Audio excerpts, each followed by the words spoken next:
I was scrolling through social media and I saw this sponsored post. Ibig sabihin, nagbayad pa sila para mas marami ang makakita nito. Nung nakita ko na marami na yung nagko-comment, marami na yung nagre-respond, kahit medyo busy ngayon, inisip ko, gagawa na ako ng video right away. There are a few red flags sa ganitong klaseng post. They claim na ang Casio daw ay meron ng grand sale dahil magsasara na sila sa Pilipinas. And if you notice, yung page that was supposedly sharing it is claiming to be SM mismo. But if you click on the profile, you would see that SM page barely has any followers, which is odd kasi SM yun. And if you look at the links doon sa mismong post, you would see that these are bit.ly links. Hindi nakalagay na casio.com, which is their official website. Another red flag is how cheap the goods are. May claim sila na yung regular price na item na 5,990 will be reduced to just 1,799.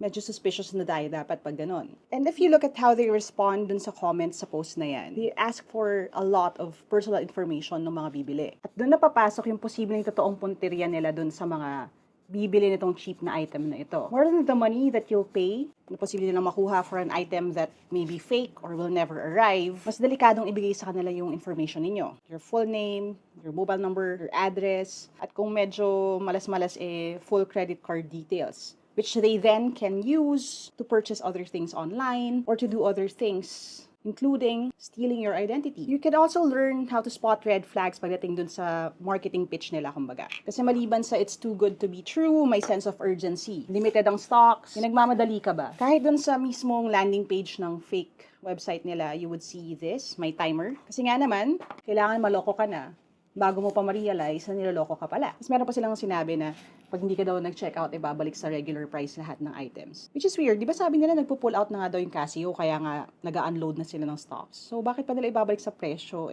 aalis na nga sila sa Pilipinas supposedly. Kung meron kang konting oras para mag-isip, maisip mo tong mga bagay na ito. Or kung hindi ka magpapasilaw sa discount, at least take a few seconds to tap yung profile ng nag-share. Kasi makikita ninyo, yung SM North EDSA na account, yung same post lang na yun ang meron siya. Ibang-iba dun sa actual at official na SM social media accounts. Now, I'm not saying this to put blame on the people na nautuna. Ang purpose is sana by watching this, hindi ka maloko.